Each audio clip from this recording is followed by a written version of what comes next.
Hey everybody, this is part of our full-length primetime podcast. You can check it out on Blog Talk Radio, iTunes, YouTube, plenty more. I hope you enjoy. All right, Ricky, and now we are going to be talking about your $18 million man, Brad Underwood, coming to U of I, coming to coach the ILLINI, Illinois Fighting Illini. Fighting Illini. I wanted to say the Fighting Irish, and they are not. But the Fighting Illini, and folks, Ricky is here to tell you. He's making the call right now that they are going to be in the Sweet 16 next year. Isn't that right, Ricky? That sounds Ricky-esque. To get so excited, be pumped about your guy, and then make just an off-the-cuff comment that you know everyone else knows it will not happen. Well, but Ricky in his mind wants it to. So, Ricky, you take it away, bud. I'm not going to make the Sweet 16 prediction just yet. But the one thing I will say is just this hiring alone makes us a tournament team.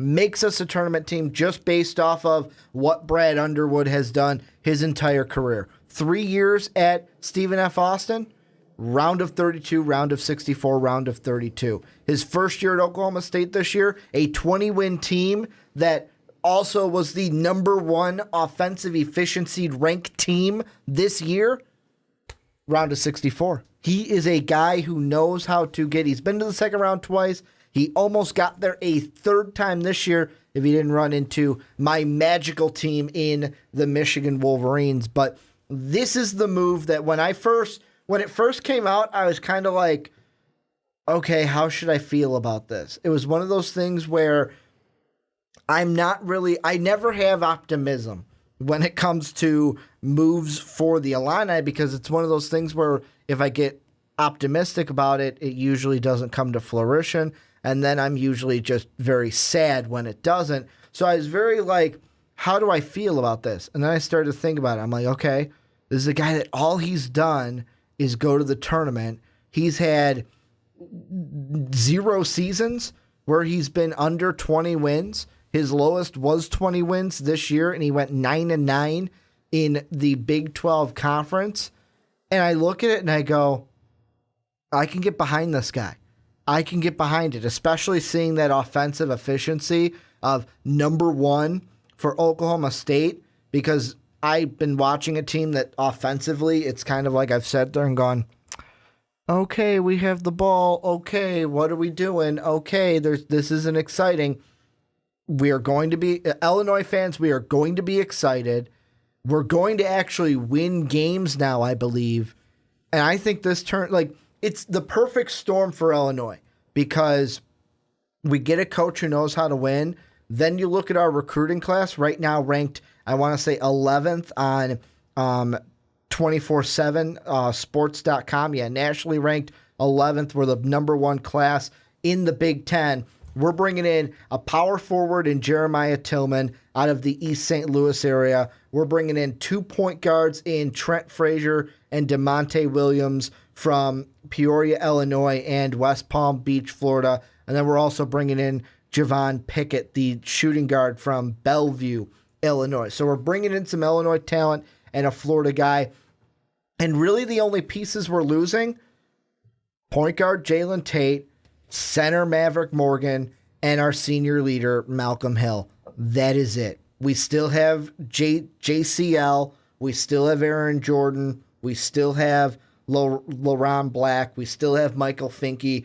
This is a team that I want to say that John Gross kind of helped us get from the Bruce era, or from the Bruce Weber era to this. And the one tweet that I saw when this signing happened that is completely true is, and it basically was this: I love Josh Widman. I love what he's doing with the football team and the basketball team. And basically, can Josh Widman, the AD for Illinois, can you just run my life? Can you just run because how he's running these two programs right now has me excited. Comes in for football, we're going to get rid of our coach, we're going to win. Brings in Lovie Smith. Now for basketball, we are going to move on from John Gross. Brings in a guy who, to me, I can look at and go, # we will win. Because I'll be honest, when I saw that billboard right outside the studio, which is right over here on one of the close streets right next to us, and I saw Lovie Smith's face, and I saw hashtag We Will Win. The first thing I looked at and went, really, we're going with that? We're going with that right now? We're going real too soon? But as everything is going, football's getting me to believe that it's going to turn into a, not phenomenal, but a solid program. And now basketball, I feel like in a year or two, maybe we can get back to those 2005 Illinois Fighting Illini. Maybe we can go back. Maybe we can. It's not about jumping all the way to being a national title contender. First, you got to win the Big Ten. And that's been the biggest thing I've hated about this team, is we've been on the lower half of the conference standings. I've hated it. Absolutely hated it, Brandon. So this guy seems like number one, guy wants to work. Says he's born to work. He's been working since he was young. I mean, he just is a grinder. And that's what Illinois needs. That is the type of mentality that Illinois needs is, hey, we're going to get there, but we're going to work our butts off to do it. There's not going to be any of this hoping. We're going to do it half-ass and stuff like that. We're going to do it all the way. We're going to have drills that are going to be working us hard. We're going to be doing all this stuff because we want to win. And if you're here, that means you want to win. That means you're going to work hard to do it. And I think that that's the mentality that Illinois needs, because it's just been in this kind of mopey, let's feel sorry for ourselves type thing for the last 5 years. And that needs to change. So I'm very excited about that. My thing is 3 years at Stephen F. Austin. Only 1 year at Oklahoma State. Suddenly leaves. So in a program that they've done fairly well this season. They get to the tournament. They play a very good game against a good Michigan team.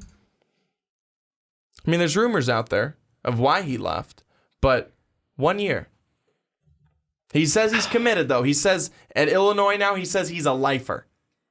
And I'm not saying that he's lying, because he does not seem like the lion type, but it's interesting. The reason why I'll be honest, when I heard he was coming to us, I was like, I didn't even think he was on the radar. You said who? I was like, Brad Underwood. No, I know who Brad Underwood was, but you didn't get him confused with Frank Underwood. Well, no, I used the meme. It's his brother, right? That was another tweet I absolutely loved, and I kind of sent a pseudo one to you in a text message where it was just simple. It was Frank Underwood in the pose where he's just sitting on the Lincoln Monument, and it just says hashtag We Will Win. Oh, I loved it. Retweeted it. I absolutely loved it. But this is a guy who... Did you love it? It's one of those things where I feel why he left Oklahoma State is because, first off, if you were to ask me, Ricky, you get the chance to coach a basketball team. You can either coach a basketball team in the Big 12 or you can coach a basketball team in the Big 10. I'm choosing the Big 10. I think it's the better conference when it comes to prestige, when it comes to overall kind of competition from top to bottom within the conference. Besides for Rutgers, who even stole a win late in the season from an Illinois team that was expected to beat them, it's to me a tougher conference than the Big 12. And I know Big 12 fans are going to get all angry at me. I'm not saying you guys have a bad conference. I'm just saying I like the Big 10 more. Also, when you look at his coaching history, he knows the area. He spent about 11 years as the assistant at Western Illinois. You don't spend 11 years somewhere and don't get A, acclimated to the environment of the state, and B, don't grow to love it. If you're there for an entire decade, something tells me you love the area. You love being in the state. And to me, I saw that, and I'm like, this is his chance to not necessarily come home, because his home from where he was born was Kansas, and he played at Kansas State. But this was something to say, hey, you know what? I can come back to an area that I know very, very well. And the one thing I love is, like you said, he kind of brings that with that attitude that you said, that we're going to work for this. We're going to go for it. Kind of reminds me of that blue collar kind of an attitude. And when you look at the state of Illinois, whether you're in the rural South or you're in the areas by Iowa, or even if you're right here in Chicago, most of us are blue-collar people. That's most of the Midwest in general is blue-collar people. So you bring that attitude in, and to me, the one thing he has to do is recruiting-wise, and I'm not saying this like, oh, he has to do it and I'm worried about it. No, I think he's going to do it fairly well. He's got to win the state of Illinois. He's got to win this state. And the one thing that I would love to be able to see is for us to have top recruits from the state of Illinois not leave. The ones that I think from the past, wouldn't it have been great if Jaleel Okafor didn't go to Duke, went to Illinois? Wouldn't it have been great if, Jabari Parker didn't go to Duke, went to Illinois?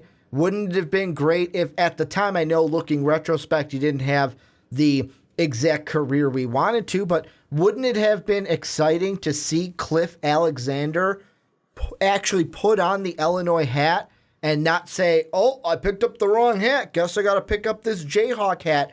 That's what I want to see. The big recruits from Illinois, I don't want to see them leave. And coming in, like the big recruits that we have right now, the Jeremiah Tillman, number one recruit in the state. We can't lose him. Number one recruit in the state, 29th overall. Trent Frazier, 9th recruit from the state of Florida. DeMonte Williams, the 6th recruit from the state of Illinois. And Javon Pickett, a two-sport athlete, football and basketball, 7th overall recruit from Illinois. So if he can build on that and bring in these top recruits from Illinois, because let's be honest, Illinois, no matter where you are, in the South, in Chicago, in the East, in the West, we're a pretty good basketball state. We have great talent here. We got to keep it in-house and can't let it go to Chicago's Big Ten team, Northwestern. Can't let them go there. Can't let them go there. Got to bring them to the orange and blue. So I think that you talk about recruiting, and I think it's very, very important, and something that this guy should get you really excited about is he's going to be looking for guys who can not only ball, but guys who can score.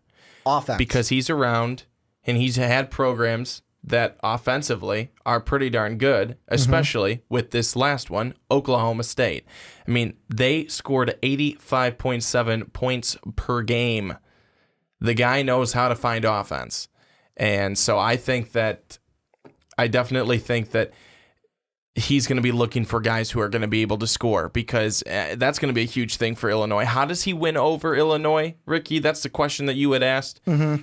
It's going to be that. It's going to be being able to bring in players that are going to be talented, that are going to show talent, that are going to, I'm not saying that he's going to make it Kentucky, that you bring in a guy for a year and, wow, they're so good, and then they go on to the NBA. But I'm saying that he's going to bring in guys who excite the fans. I feel like that's another thing. Illinois has not been excited about their basketball team in a very long time.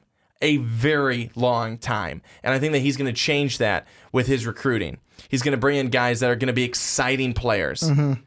But not just exciting players, but good, talented. And I think that that's going to be something that's going to change for Illinois, is that they're going to be a team that is, I think they're going to definitely see an uptick in their offensive production. That's going to certainly change. But I think with that changing is going to be, they're going to be more competitive. They're going to be more exciting to watch. They're going to be able to hopefully build or bring back the fan base. And I think that Illinois then can be a winner once more. There's two guys I'm looking at for next year, for the 2018 recruiting class, because right now the big thing with 2017 is don't lose anybody. And that was the big thing before we got Brad Underwood. Was you heard Widmer in the press conference. That was Gross, his last press conference after being let go, and then Whitman's press conference that same day. Widmer, the AD, talked about, hey, you know what? I've already texted the hard commits that we have. And he said, you know what? Usually you don't like contacting recruits in that kind of informal of a situation. But he said this was something that couldn't wait. We had to reach out to him, even if it's in an informal, like, hey, you know what? I'm going to get in touch with you. We'll talk over the phone kind of a thing, just to make these recruits feel like, hey, this move isn't just we're not thinking about you. We have you guys in mind as well.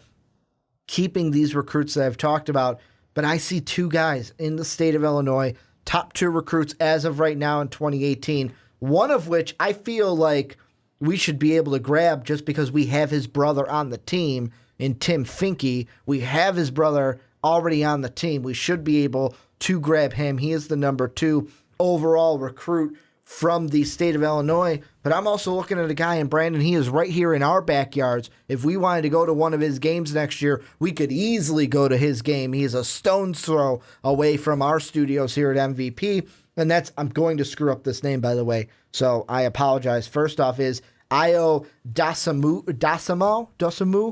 Morgan Park, combo guard. It's one of those things, we got to get him. He's the number 1 recruit in the state of Illinois. Think he's the number 2. We got to get those 2 guys and then kind of start from there. And the only thing that I think of that might play into, that might throw a wrench into it, is the only guys we're losing next year because of graduation are Clayton Jones and Cameron Liss. One's a guard, one's a forward. So do we go out and grab 2 guards? Do we kind of go for fit? I say screw that, go for the top 2 in the state of Illinois and worry about, like you said, offensive efficiency and go ahead and score. Put points up on the board, win us some games. So, Ricky, you have Brad Underwood now. You've got your guy, Illinois. Where are they next year? Tournament. I think we're a tournament team. That's what I think I'm not saying like, oh, we're going to go far in the tournament. I think we are going to be if I'm going, and this is where I get super over predictive and we'll probably be in the same spot we are this year. I hope not, by the way, but I think we're going to be in the Big Ten tournament. I think we are going to be a first bye team. So what I mean by that is we are top 6. Top 6 in the Big Ten. We do not have to play. Like, it's not one of those things where it's like, man, we got Michigan in the first round. No, we're going to be one of those teams waiting for that first opponent where we don't know who we're going to play. In a perfect world, we're a top 4 team in the conference. In a perfect world, that's where we are.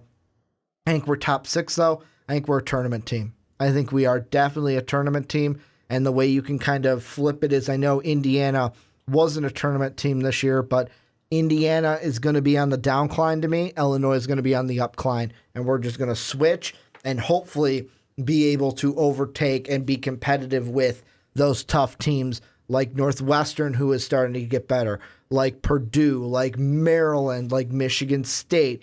Let's see if we can compete with those top teams, because I just want to be competitive in the conference. That's all I want, is to be competitive in the Big Ten.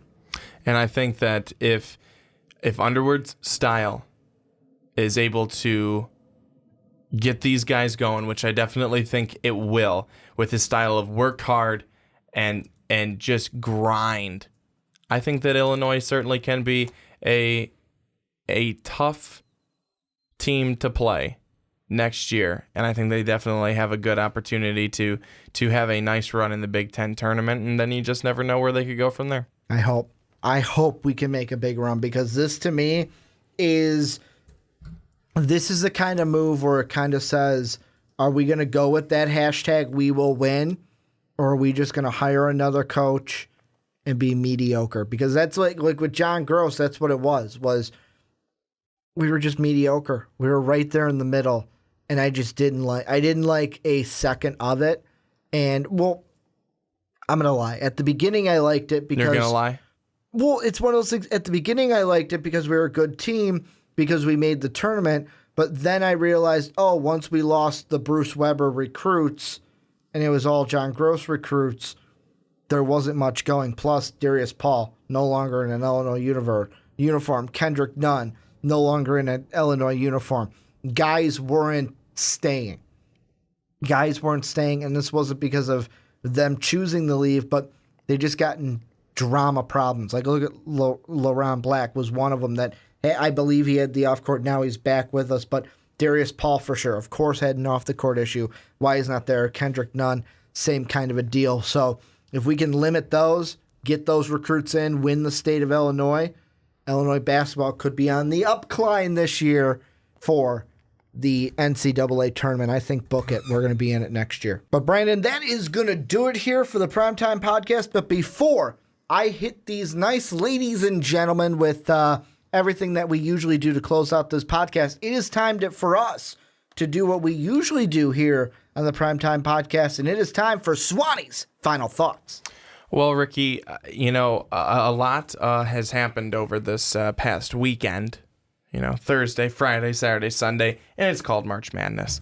And I absolutely love it. It's a great time of year. It's outstanding. And what I want to say is that, you know, there are teams that go in there 2 seed, 3 seed. These teams that go in, you think, man, just because they've played so well all season long, those are almost the ones I feel like you got to be afraid of, right? Mm-hmm. Because just because they are the better team on paper in every single category, they may not have enough heart in one game to be able to win. And that's why we love March Madness, because there are teams that are absolutely not expected to win, and those are the ones that have the biggest heart in the game and the most heart and play to the fullest and end up coming out the winner. That's ultimately why we love March Madness, because we see the little guy beat the big guy, and that's so much fun. Well, Cinderella. It's like I was actually looking up old clips of, it was when we were, you know what? I know I was in high school. I'm trying to think. Do you remember how old you were when George Mason went to the Final Four? Oh, gosh, I can't even remember. I don't think you were in high school then, because I know I was a senior to your freshman in high school. That's how far apart me and this guy are age-wise. But I remember being in high school for George Mason, and I was kind of rewatching some of that tournament and just being like, man, the underdog. It was kind of like I knew I had Oregon winning, but when Rhode Island was beating them, I was kind of cheering for that little guy, saying, yeah, you know what, come on, do it. I had Arizona going to the Elite Eight. I was cheering for the Gales, mainly because Dave was cheering for Arizona. I wanted to stick it to him a little bit. Sorry, Dave. But the Gales, I was kind of cheering for them, wanting them to knock off the Giant in Arizona. So, like I said at the beginning of the podcast, this is truly the most wonderful time of the year. But I want to thank you guys for either watching this podcast on YouTube, listening to it on Blog Talk Radio, iTunes, and Stitcher. We love that you guys love our podcast, and we love the reaction we get down below in the comment section. If you loved it, hit that subscribe button. If you liked it, hit the like button. If you want to help out the channel in another way, check out patreon.com/most valuable podcast. Just another way for you guys to help the channel other than hitting the like and subscribe button. I want to thank you guys for checking out our podcast this week. We'll be back after the Sweet 16 and the Elite Eight next week. But as always, have a good day, everybody. Hey, everybody. Thanks so much for watching. I hope you enjoyed a lot of emotion. If you want more, click this video right over my left shoulder. You will certainly not regret it.